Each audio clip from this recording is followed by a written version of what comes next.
Hello everyone, Steven here from Radolescence, and welcome back to another fragrance review.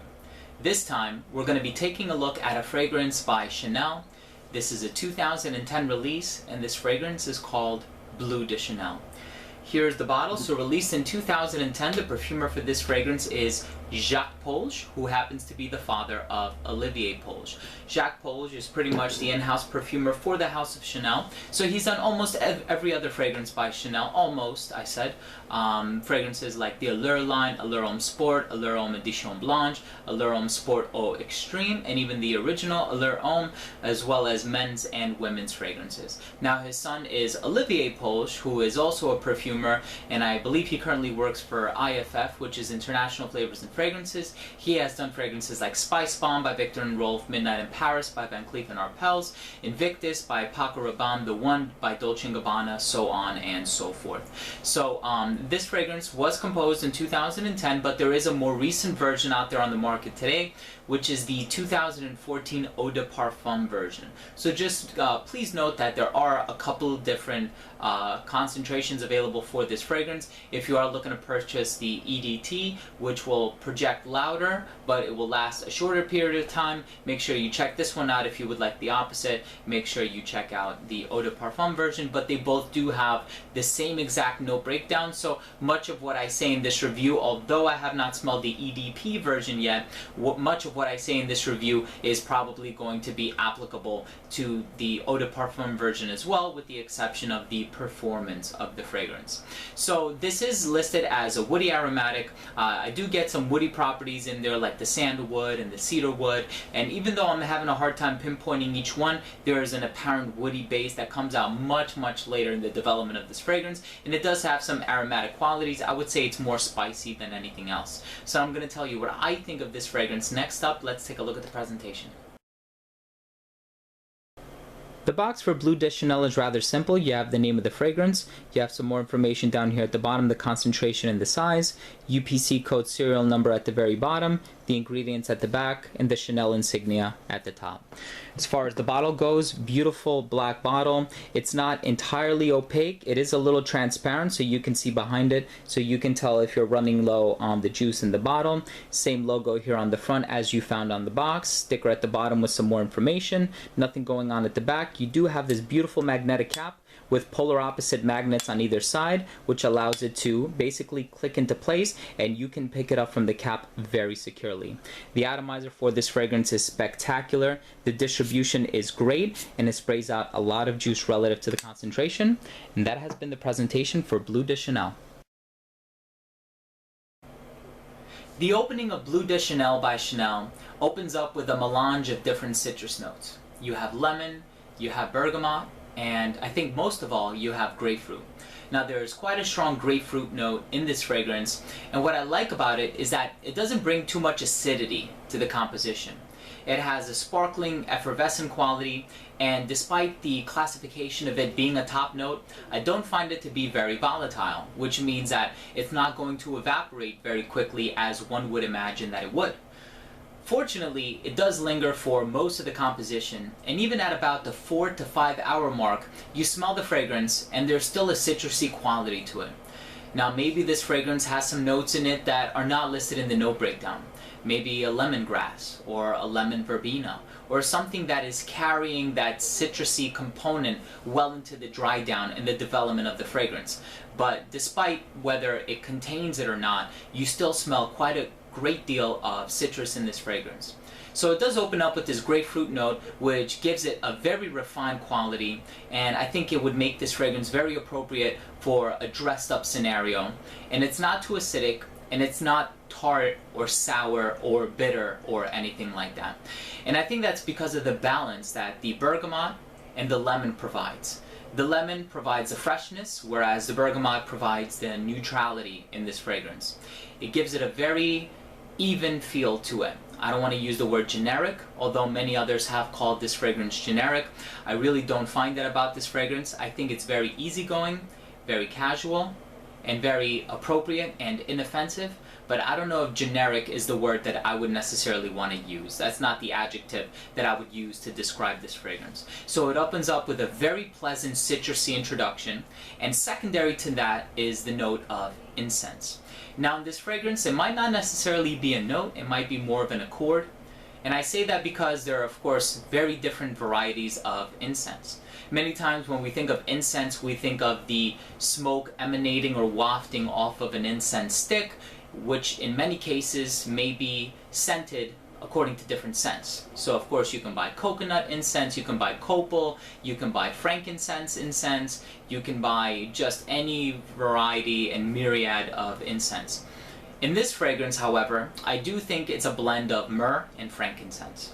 I think in this fragrance, myrrh comes across a little bit more strongly than the frankincense does, because for me, frankincense has more of a lemony pine smell, and while I do get a lemon feel from this fragrance, I don't necessarily get a balsamic resinous pine feel. So I'm more inclined to say that the variety of incense used in this fragrance is probably myrrh, and most likely a Papanax. A Papanax is a type of myrrh. It is a resin, but it's of the sweeter variety.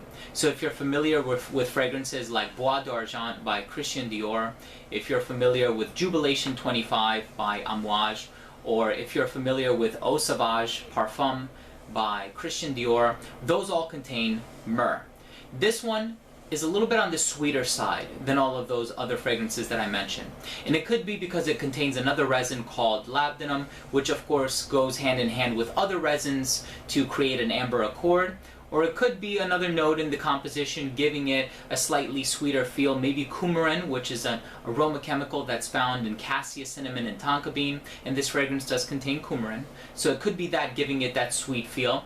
But I think that the overall picture that you get from this fragrance is a fragrance that's very appropriate, very wearable, very inoffensive. It happens to be one of my most complimented fragrances in my entire collection.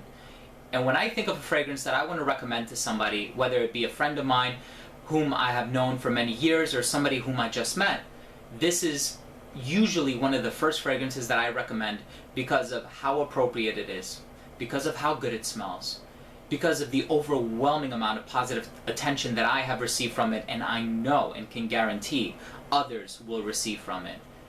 And it's just a great fragrance. There's a lot more going on in the composition, of course. There is an aquatic feel to it, which I do think is brought forth by the note of nutmeg.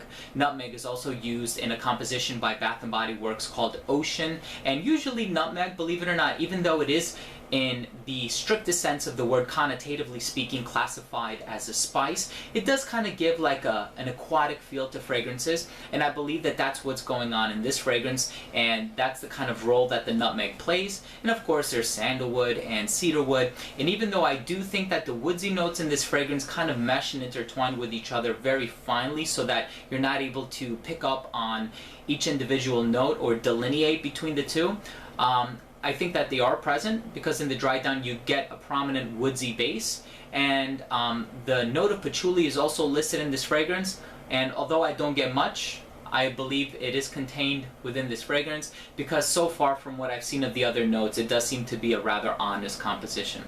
Overall, I think it's a great smell. Last up we have the rating. First up we have uniqueness and overall smell, and Bleu de Chanel by Chanel earned for me a 9 out of 10.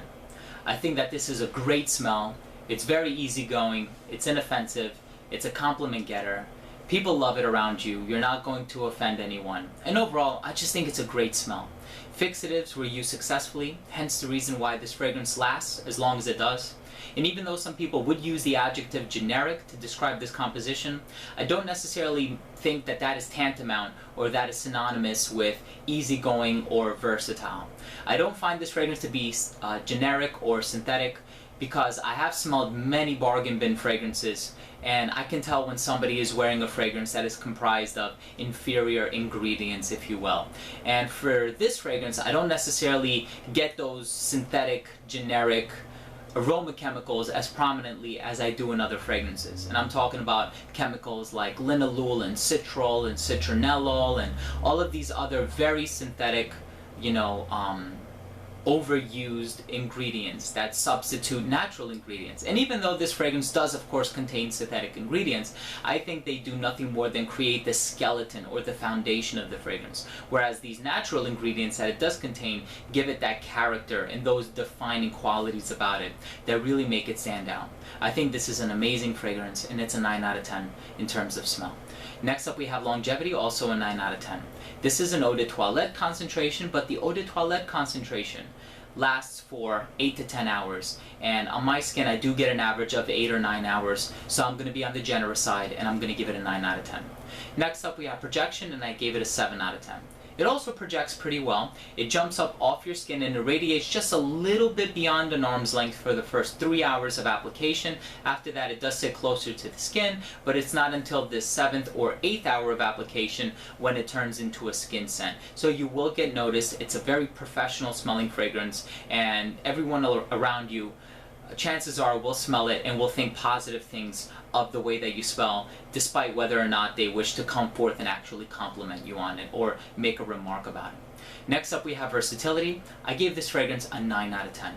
The only thing that's holding me back from giving it a 10 out of 10 is because I don't believe that it's a unisex fragrance. I think that anybody can wear it. Of course, this is just a recommendation, but I think that the woods and the nutmeg, the spices, the patchouli, the incense do allow it to veer a little bit more in the direction of it being a masculine fragrance. But other than that, it's just a recommendation. In terms of seasons, I think the compositional nature would allow it to work very well in the winter, as well as with the performance. And I think that the citrusy qualities of it and the mint allows it to work well in the hotter weather. In terms of scenarios, this one is a great all-around fragrance. You can wear it casually because of the price. You could find it on online discounters. You can wear it on a night out because of how well it does with other people, and you can also wear this one in a shirt and tie or a suit and tie. Very professional, refined quality to it, brought forth by the citrus. Last up we have the presentation. I gave this one an 8 out of 10. I don't think it's groundbreaking. I love the magnetic cap. The distribution is amazing. I think it's a timeless looking bottle. I love that it's a dark color, but it's not entirely opaque. It does have this diaphanous or transparent quality to it, so you can see how much is left, so you know if you need to restock.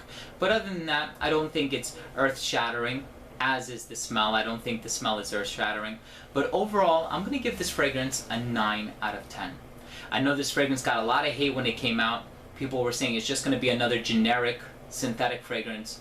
I think it really outdid itself, and I think the smell speaks for itself. I think you don't even need the compliments. Just smelling it, you know it's a great smell. It's pleasant. It's not groundbreaking. It's not entirely unique. It's not challenging, but it smells great. And there are days when you just want to go out there knowing that you smell good. And just that knowledge of you smelling good is going to give you that confidence that you may need to get through the day. This is a 9 out of 10. I love this fragrance. One of my top, most complimented fragrances. So there you have it. That was my review of Bleu de Chanel by Chanel. If you own or have tried this fragrance, either concentration, please let me know by leaving a comment down below. Also, please don't forget to rate and subscribe for more videos and frequent giveaways. Again, this has been Steven with another fragrance review from Adolescence. See you soon. Thanks for watching.